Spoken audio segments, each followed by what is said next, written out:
ये तुलसीदास जी महाराज, इनके जमाने में क्या हाल था इनके प्रति लोगों के व्यवहार का। इनके ऊपर तांत्रिक प्रयोग तक करवाए गए काशी के पंडितों के द्वारा। उनकी रामायण को चुराने का प्रयत्न किया गया अनेक बार। रहना मुश्किल कर दिया उनका काशी में। और आज लाखों पंडित इसी इंडिया में उसी तुलसीदास जी की लिखी हुई रामायण के बल पर अपनी फैमिली का पालन कर रहे हैं। लेकिन जब तुलसीदास जी थे तो चारों ओर से उनकी रामायण का विरोध हुआ। ये हम लोगों का धंधा है। जब जब कोई महापुरुष मिलता है हम लोगों का यही व्यवहार होता है उसके साथ। कीमत नहीं समझते हम, लाभ नहीं उठाते। और जब वो चले जाते हैं संसार से, तब हम जय हो तुलसीदास जी की, जय हो सूरदास जी की, जय हो मीराबाई की। जब सांप चला गया तो लकीर पे डंडा मार रहे हैं। और जब वो दुर्लभ निधि प्रत्यक्ष मिली हुई है, लाभ लेने का मौका है, तब हम उसका विरोध करते हैं। इसीलिए अनंत अनंत जन्म बीत चुके और जहां के तहां हैं हम लोग। इसीलिए तुलसीदास जी ने बड़ी चालाकी से लिखा। जब महापुरुष का प्रकरण आया तो साफ पीछे हट गए और लिख दिया, सद्गुरु वैद्य वचन विश्वासा, संजम यह ना विषय की आशा, राम कृपा ना सही सब रोगा, जो यही भांति बनई संयोगा। अगर किसी भाग्यशाली का ऐसा संयोग बन जाए, क्या संयोग? यही सद्गुरु वैद्य वचन विश्वासा। डॉक्टर सही हो और उसके वचनों पर विश्वास हो, तब रोग का इलाज होगा ठीक ठीक, तब रोग जाएगा। अगर डॉक्टर सही है और उसके वचनों पर विश्वास नहीं है तो भी हमारा काम नहीं चलेगा, क्योंकि जैसा डॉक्टर कहता है वैसा हम करेंगे नहीं 100%। तो रोग कैसे जाएगा? डॉक्टर ने कहा एक बूंद दवा लेना, हमने कहा पागल है इतने बड़े शरीर में एक बूंद से क्या होगा? कम से कम आधी शीशी तो पीनी चाहिए तो क्या परिणाम होगा? तो देखो, जैसे हम डॉक्टर के वचनों पर विश्वास करते हैं तब लाभ होता है हमको, और तो भी संसार का डॉक्टर चैलेंज नहीं कर सकता कि हम रोग को ठीक करके ही मानेंगे। लेकिन स्पिरिचुअल डॉक्टर तो चैलेंज करता है। अगर मरीज वो शरणागत ठीक ठीक शरणागति करने को तैयार हो तो स्पिरिचुअल डॉक्टर यानी महापुरुष चैलेंज करता है कि हम माया रूपी रोग का समाधान करके ही छोड़ेंगे। माया निवृत्ति अवश्य होगी, तुम्हारी शरणागति ठीक ठीक हो जाए, लेकिन विश्वास करना पड़ेगा।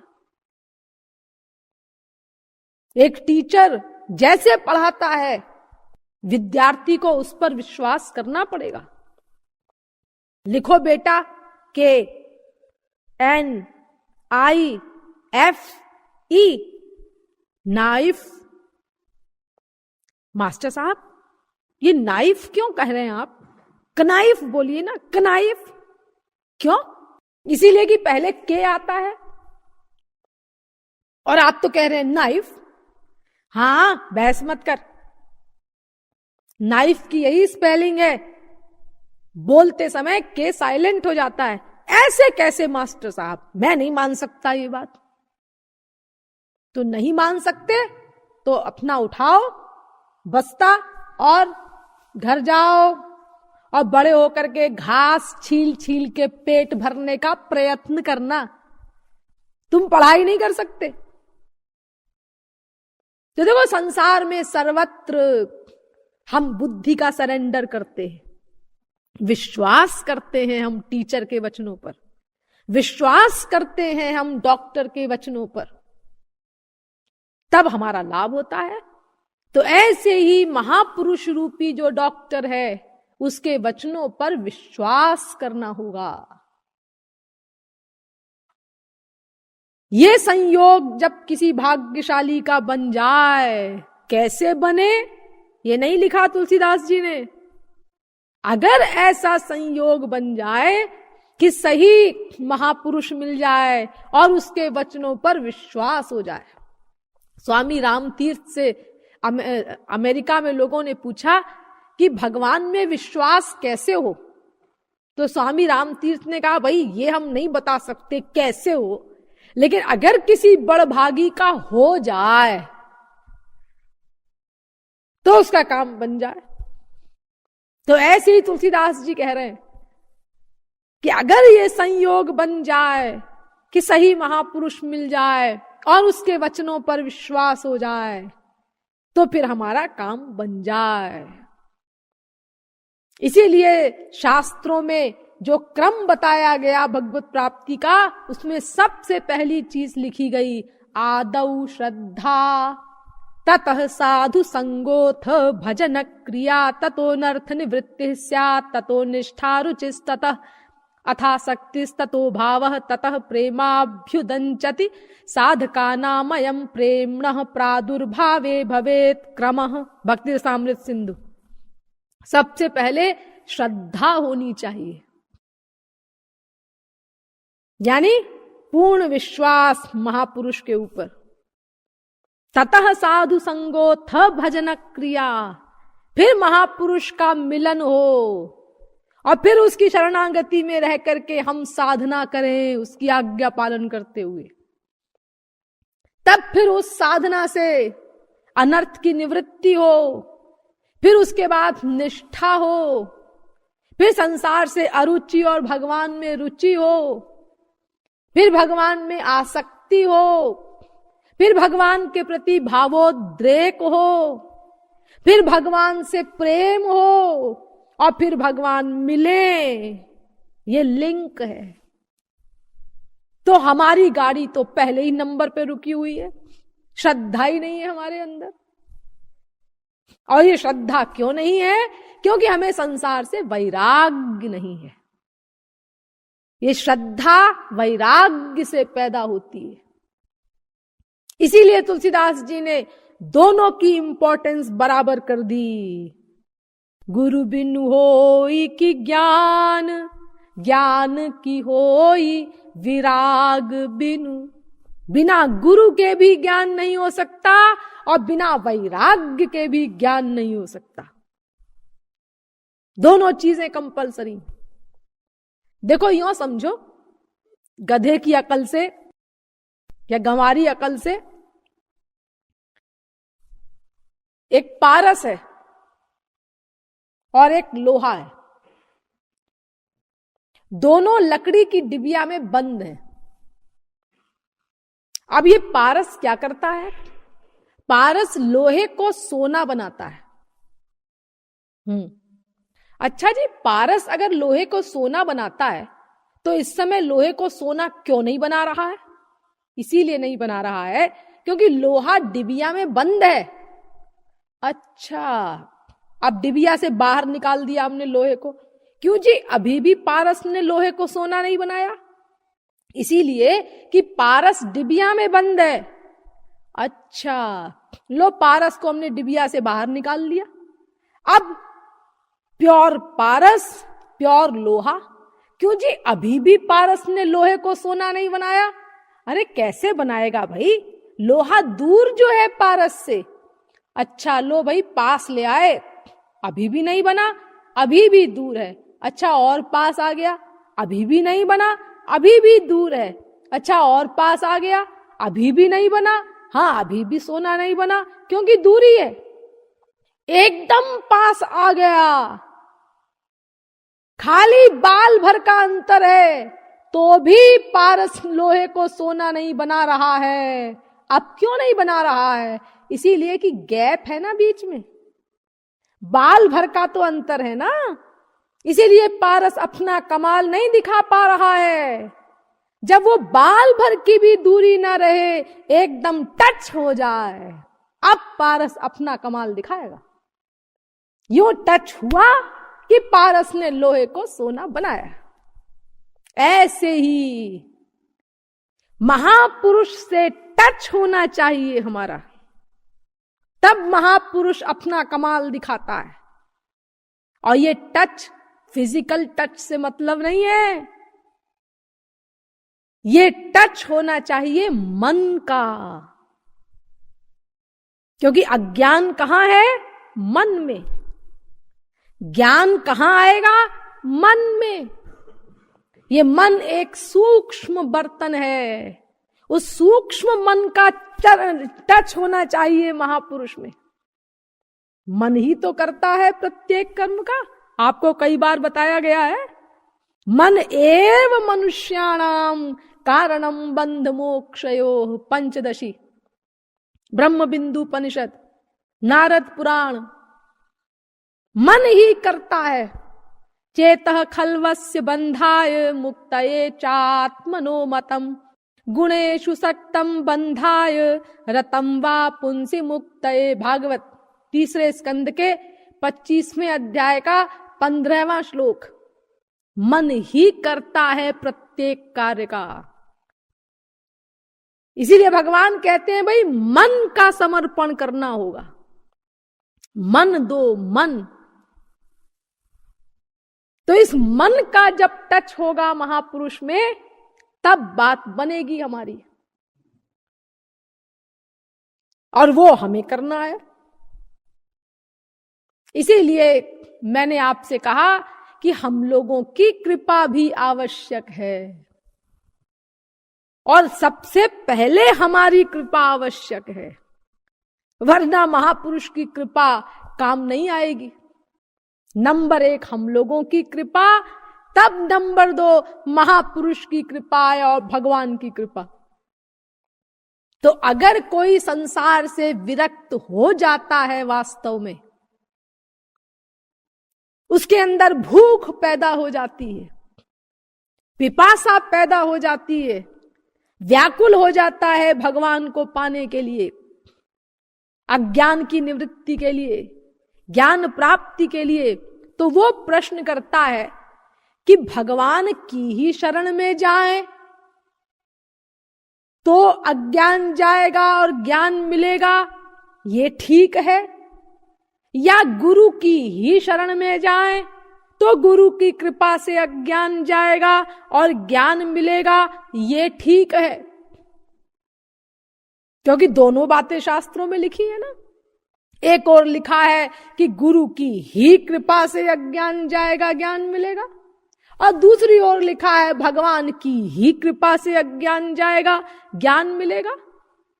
तो एक साधक परेशान होता है कि भाई ये कैसी बात लिखी है शास्त्रों में, अब हम क्या करें।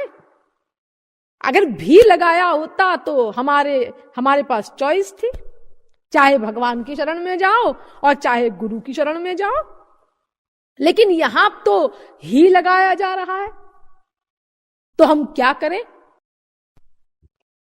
गुरु की ही शरण में जाएं या भगवान की ही शरण में जाएं या दोनों की शरण में जाएं, इन तीनों में से क्या करें। और दोनों की ही शरण में ना जाएं, ये तो मूर्खता का सिद्धांत है। अगर तुम दोनों की ही शरण में नहीं जाओगे तो फिर कैसे अज्ञान जाएगा, कैसे ज्ञान मिलेगा तुमको। इसीलिए देखिए हमारे यहां जितने सिद्धांत हैं, जितने संप्रदाय हैं, उनमें या तो गुरु प्लस भगवान दोनों की उपासना बताई जाती है साथ साथ, या केवल गुरु की उपासना बताई जाती है।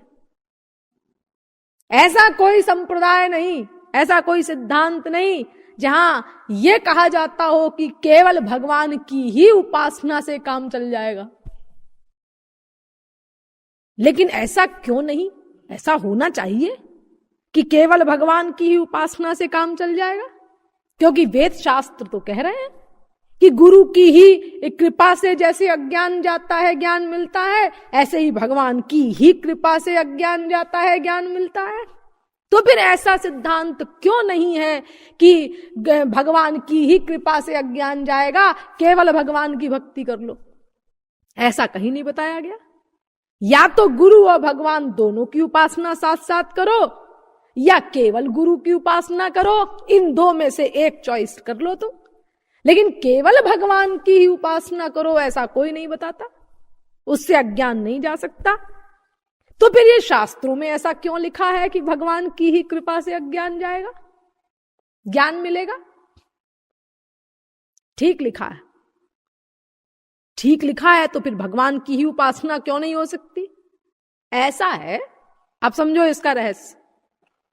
उसको हमारे ग्रंथों ने स्पष्ट किया कि देखो, भगवान की ही कृपा से अज्ञान जाएगा, ज्ञान मिलेगा, ये ठीक है, लेकिन गुरु की ही कृपा से अज्ञान जाएगा, ज्ञान मिलेगा, ये भी ठीक है। और दोनों में ही लगा है तो दोनों कैसे ठीक है? ऐसे ठीक है कि भगवान की कृपा गुरु की कृपा के केयर ऑफ ही होती है। फिर से सुनिए, नंबर 1 गुरु की कृपा हो, तब नंबर 2 भगवान की कृपा किसी के काम आती है। स्वयं समुत्तीर्य सुदुस्तरम द्युमन भवार्णवम भीम मदभ्र सौहृदाः भवत् पदाम्भोरुहनावमत्र ते निधाय याताः सदनुग्रहो भवान्।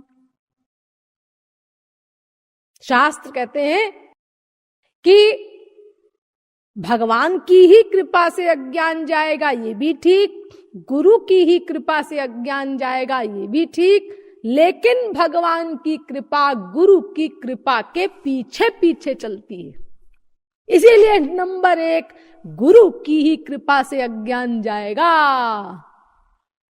ये गुरु की कृपा नंबर 1। और वैसे आप ये भी कह सकते हैं कि भगवान की कृपा नंबर 1, लेकिन माया निवृत्ति, भगवत प्राप्ति उसके लिए नहीं। फिर ये जो गुरु की ही कृपा से अज्ञान जाता है, ये गुरु की प्राप्ति चूंकि भगवान की कृपा के बिना नहीं हो सकती, इस दृष्टि से भी शास्त्र ये कहते हैं कि भगवान की ही कृपा से अज्ञान जाता है। रामायण में पढ़ा होगा आप लोगों ने, अब मोहि भा भरोस हनुमंता बिनु हरि कृपा मिलहि नहीं संता संत विशुद्ध मिलहि पुनीते ही राम सुकृपा विलोकहि जेहि जब द्रवहि दीन दयाल राघव साधु संगति पाइए तेहि दरस परस समागमादिक पाप राशि नसाइए। जब भगवान की कृपा होगी या होती है, तब किसी वास्तविक महापुरुष का मिलन होता है, जिसकी कृपा से फिर अज्ञान जाता है और ईश्वरीय ज्ञान होता है। अगर भगवान की कृपा न हो तो किसी को वास्तविक महापुरुष मिलेगा ही नहीं। इसीलिए भगवान की ही कृपा से अज्ञान जाता है, ज्ञान मिलता है, ये भी ठीक है, लेकिन मेन है गुरु कृपा, जिसके द्वारा हमारा अज्ञान दूर होता है और ज्ञान मिलता है। और फिर उस गुरु कृपा के माध्यम से वो भगवत कृपा होती है जिससे भगवत दर्शन आदि होता है। यानी 2 बार हुई भगवान की कृपा। पहले भगवान ने कृपा की, तब किसी वास्तविक महापुरुष का मिलन हुआ, फिर वास्तविक महापुरुष की कृपा से हमारा अज्ञान गया, ज्ञान आया, और तब फिर भगवान की कृपा हम पर हुई जिससे भगवत दर्शन आदि हुआ, भगवान मिले हमको। ऐसा हिसाब किताब है। इसीलिए शास्त्रों के ये दोनों वाक्य ठीक है। तो अब आप लोग समझ गए कि गिरति अज्ञानम इति गुरु, जो अज्ञान को दूर कर दे उसको गुरु कहते हैं, और गृणाति ज्ञानम इति गुरु, जो ज्ञान दे दे उसको गुरु कहते हैं। ये दोनों बातें ठीक हैं, क्योंकि जब तक अज्ञान को नहीं निकालेगा महापुरुष तब तक ज्ञान देगा कहां। और एक तीसरी व्युत्पत्ति और भी है गुरु शब्द की, वो क्या है? गुम रौतीति गुरु, जो अंधकार को दूर कर दे उसका नाम गुरु। अंधकार माने क्या होता है? अंधकार माने माया और उसका परिवार, और प्रकाश माने भगवान और उनसे संबंधित सब चीजें।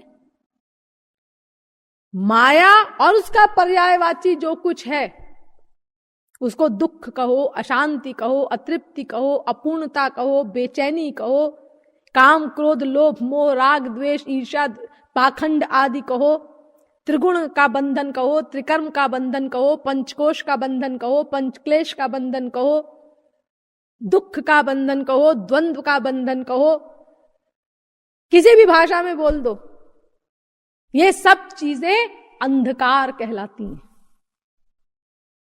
और जो कुछ भगवान से संबंधित है, दिव्य ज्ञान, दिव्य प्रेम, दिव्य आनंद, दिव्य धाम आदि, ये सब प्रकाश कहलाता है।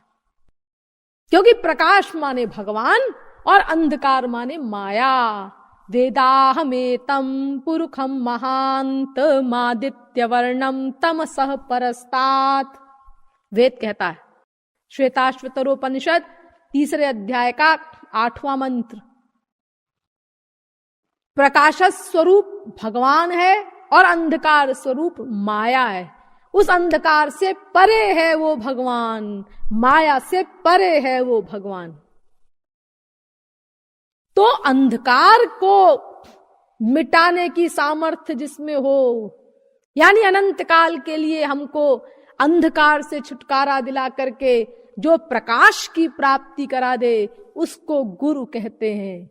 यानी जो माया निवृत्ति कराने की सामर्थ्य रखता हो, ईश्वर प्राप्ति कराने की सामर्थ्य रखता हो, उसको गुरु कहते हैं। अंधकार शब्द के साधारण अर्थ भी किए जा सकते हैं। जैसे हम चौरस्ते पर खड़े हैं, अब हम रास्ता भूल गए कि जिस हम मोहल्ले में हमको जाना है उसका रास्ता किस तरफ से है। तो एक व्यक्ति ने हमको बता दिया कि इस रास्ते पर जाओ, अमुक मोहल्ला इस तरफ है। और हम गए और हमको मोहल्ला मिल गया। यानी उस मोहल्ले के विषय में जो हम अंधकार में थे, तो उस व्यक्ति ने उस अंधकार को दूर कर दिया और हमें सही जगह पहुंचा दिया। तो क्या वो हमारा गुरु कहलाएगा? क्योंकि अंधकार को दूर करने वाले को गुरु कहते हैं? नहीं, यहां ऐसे गुरु से अभिप्राय नहीं। यहां उस गुरु से अभिप्राय है जो माया रूपी अंधकार को सदा सदा के लिए दूर कर दे, फिर अंधकार आने न पाए। सदा पश्यन्ति सूरयः तद विष्णोः परमं पदम, वेद कहता है। एक बार जब ये माया रूपी अंधकार गुरु दूर कर देता है तो फिर अनंत काल के लिए माया उसके पास नहीं फटक सकती। सदा के लिए माया निवृत्ति, सदा के लिए ईश्वर प्राप्ति। तो ऐसा जो करा सके उसको गुरु कहते हैं। आप देखिए, ऐसा कौन कर सकता है? ऐसा वो कर सकता है जिसकी स्वयं माया निवृत्ति हो चुकी हो, जिसको स्वयं भगवत प्राप्ति हो चुकी हो। ये जितनी परिभाषाएं गुरु शब्द की बताई जा रही हैं, गिरति अज्ञानम इति गुरु, गृणाति ज्ञानम इति गुरु, गुमरौती इति गुरु, ये परिभाषाएं उसी पर तो लागू होंगी जो इन सबके अनुसार प्रैक्टिकल हो चुका हो, जिसका स्वयं का अज्ञान नहीं गया है। वो हमारे अज्ञान की निवृत्ति कैसे करेगा? जिसको स्वयं ज्ञान नहीं हुआ है वो हमें ज्ञान कहां से कराएगा? जो स्वयं माया के अंडर में है वो हमको माया से छुटकारा कैसे देगा? जिसको स्वयं ईश्वर प्राप्ति नहीं हुई है वो हमें कैसे ईश्वर से मिलाएगा? इसीलिए वेद से लेकर रामायण तक सारे धर्म ग्रंथ इस बात पर जोर देते हैं कि गुरु शब्द जो है वो उस महापुरुष पर लागू होता है जिसके अंदर दो विशेषताएं हों। कौन कौन सी? वो शास्त्रों वेदों का भी पूर्ण ज्ञान रखता हो और ईश्वर प्राप्ति भी कर चुका हो। परीक्ष लोकान कर्मचितान ब्राह्मणो निर्वेद मायान नास्त्य कृतः कृतेन तद्विज्ञानार्थम स गुरुमेवाभिगच्छेत समित पाणि श्रोत्रियम ब्रह्मनिष्ठम। वेद कह रहा है, मुंडकोपनिषद पहले मुंडक के दूसरे खंड का 12वां मंत्र, गुरु की ही शरण में जाओ। अगर ईश्वरीय ज्ञान प्राप्त करना है तो ये ठीक है, लेकिन कैसा गुरु हो ये भी साथ साथ बता रहा है वेद। उसमें दो बातें होनी चाहिए, श्रोत्रियम ब्रह्मनिष्ठम, यानी शास्त्रों वेदों का ज्ञाता भी हो और ईश्वर प्राप्ति भी कर चुका हो। थ्योरेटिकल मैन भी हो और प्रैक्टिकल मैन भी हो, दोनों बातें। भागवत भी यही कहती है, शाब्दे परे च निष्णातम ब्रह्मण्युपशमाश्रयम। 11वें स्कंद के 3 अध्याय का 21वां श्लोक।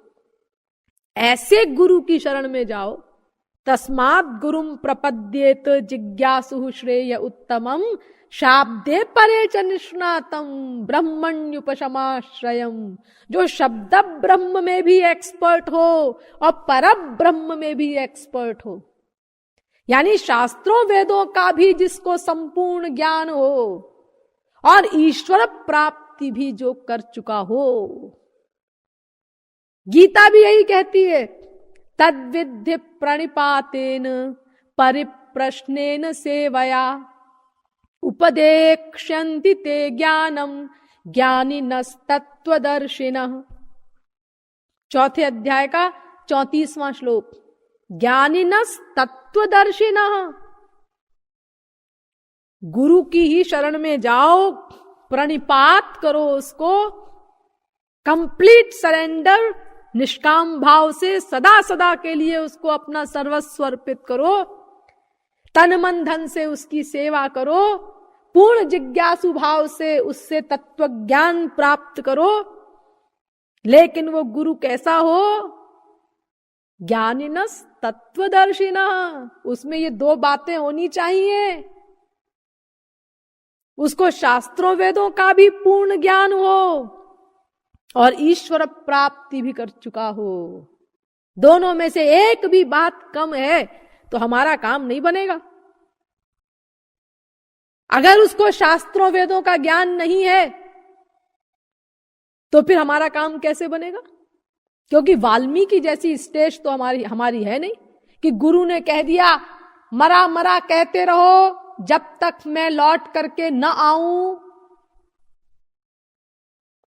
और वाल्मीकि ने तो कोई क्वेश्चन नहीं किया, ये भी नहीं पूछा गुरुजी आप कब लौट करके आएंगे, या गुरुजी हम लघु शंका दीर्घ शंका के लिए उठ सकते हैं क्या?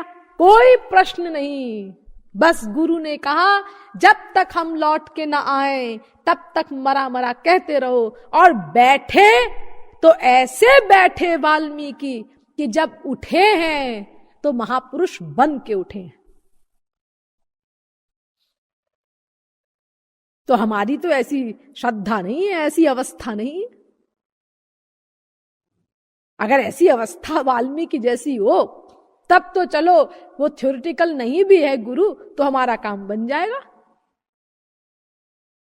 लेकिन हमारे मन में तो तमाम तर्क वितर्क कुतर्क संशय भरे हुए हैं।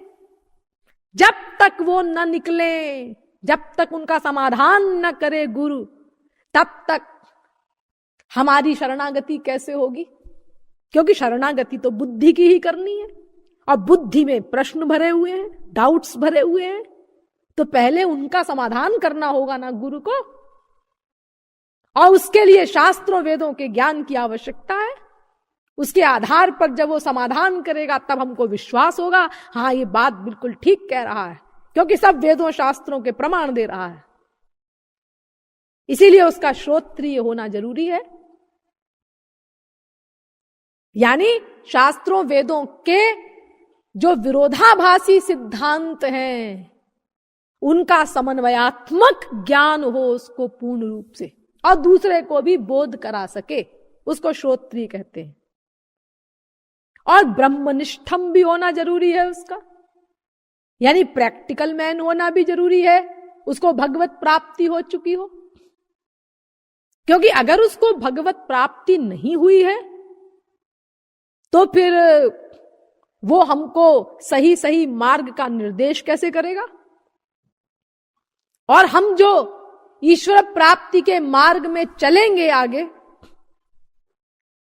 तो हम सही साधना कर रहे हैं कि नहीं कर रहे हैं, कितनी मक्कारी कर रहे हैं हम भीतर से, ये सब उसको कैसे पता चलेगा?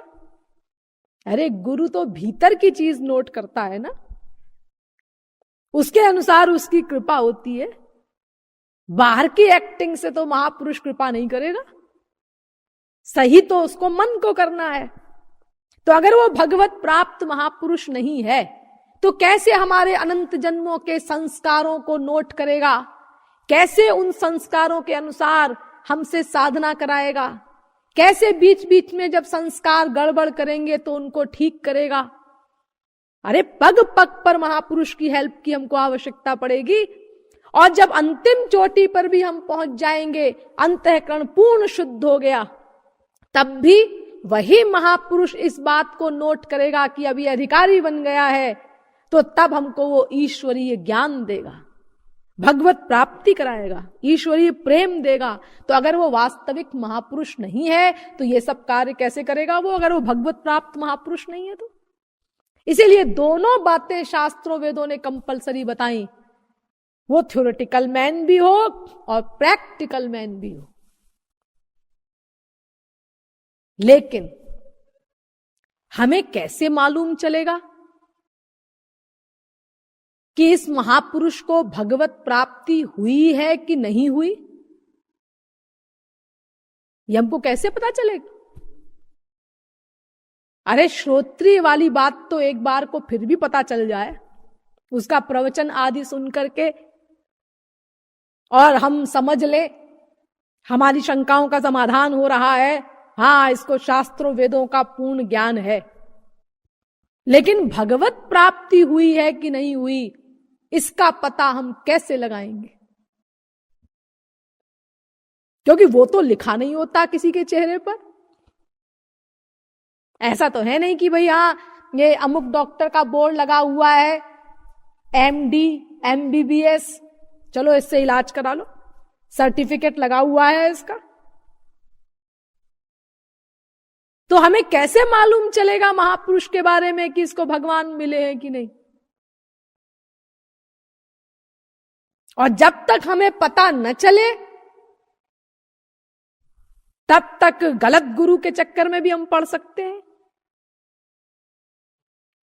तो ये एक नई समस्या आ गई। वास्तविक महापुरुष को कैसे पहचाना जाए, अब ये प्रश्न सामने आता है। अब इसका उत्तर देने का प्रयत्न गुरु प्रदत्त ज्ञान के द्वारा मैं कल करूंगी। बोलिए वृंदावन बिहारी लाल की, श्रीमद् सद्गुरु सरकार की।